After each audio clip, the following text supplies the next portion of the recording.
Hello, my butterfly friend. Welcome to day 6 of 30 Days of Annie. Today we're going to talk a little bit about God, grief, and growth. That's what this sixth pillar of my uh, YouTube channel is about. And we're going to talk about the very first garden today. I want to share something with you that has been on my heart for a very long time, especially as I walk through this really hard season of caregiving and grief and growth. It's about how I have come to see gardening not just as a hobby or even a form of conservation, but as a holy act, a way of drawing near to God. And I think if you're hurting or if you're just longing for something real again, the garden might be exactly where you need to go. Let's go all the way back to the beginning, before the fall, before the curse of sin, before pain and death and sin entered the world. Genesis 2:15 says, and I'm reading it from my screen here. And the Lord God took the man and put him into the Garden of Eden to dress it and to keep it. That's Genesis 2:15. Did you catch that?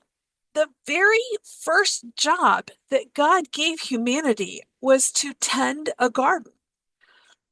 Before there was sin, before there was shame, there was stewardship. Stewardship, taking care of something because it doesn't belong to you, it belongs to somebody else. That means caring for the earth isn't a punishment. It's not part of the curse of sin. It's part of, and I really love this, it's part of the original blessing. It's sacred work. And it's an invitation to join God in something beautiful. And it feels kind of holy to me because he created plants with the ability to propagate, to make more plants. And he has delegated some of that responsibility to me.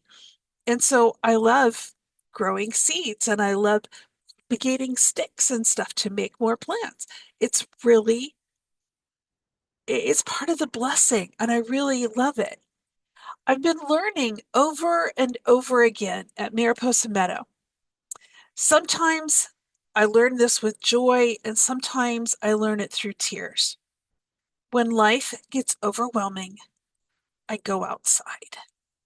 When I feel like I can't breathe because the stress is just pressing me down so much, I kneel in the dirt. Sometimes literally, sometimes metaphorically. But over and over again, creation becomes my quiet teacher. Romans 1:20 says, "For the invisible things of him, God, from the creation of the world are clearly seen, being understood by the things that are made, even his eternal power and Godhead, so that they are without excuse."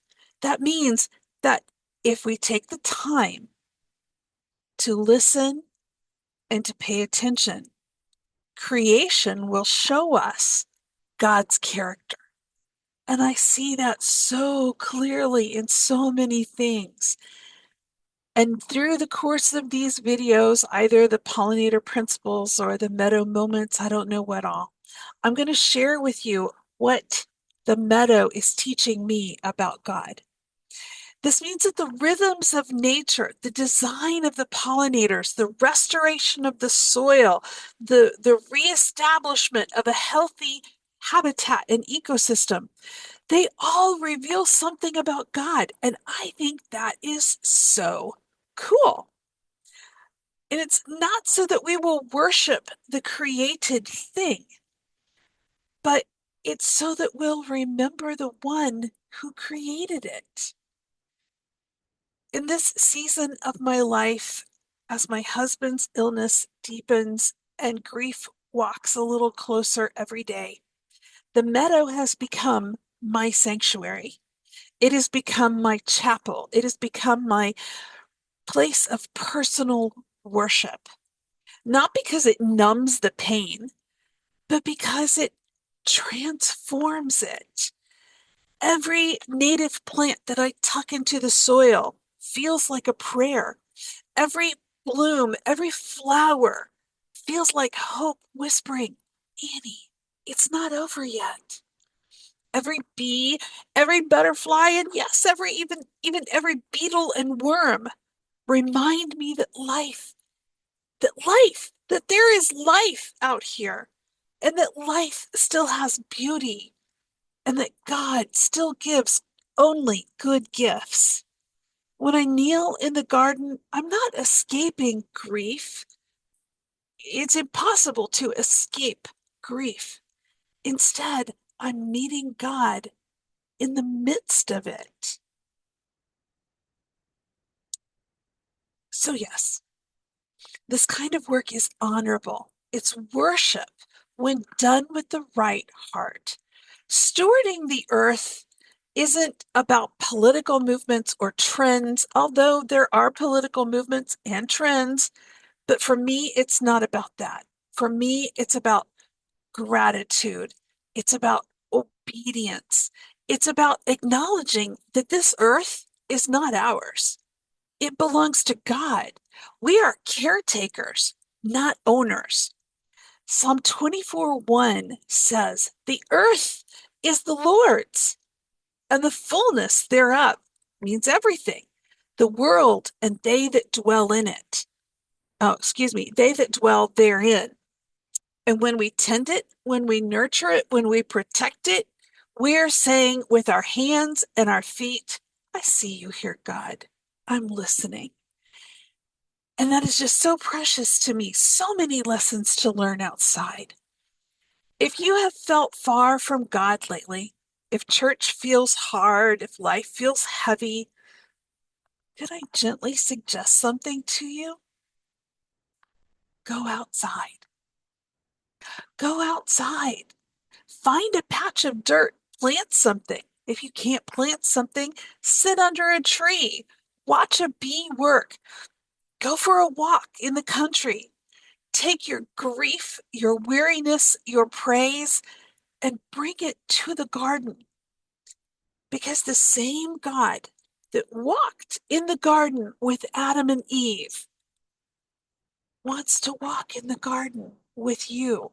He wants to meet us in the garden today, not to demand perfection, but to whisper, I'm still here. Let's grow something together. I'm not here to preach. I'm not a preacher. I'm a teacher.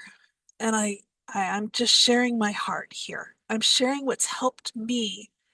I'm sharing what's kept me breathing, kept me believing the past 4 years. And if you're looking for a God honoring, heart healing way to reconnect with our Creator, creation might just be your starting place.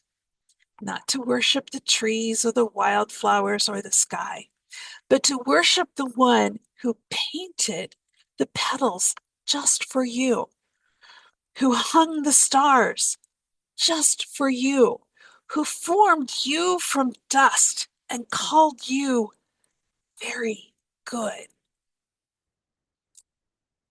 A day or so ago, I spoke about the tiniest little wildflower I had ever seen. Maybe God put that there just for me because he knew I would see it and I would praise him for it.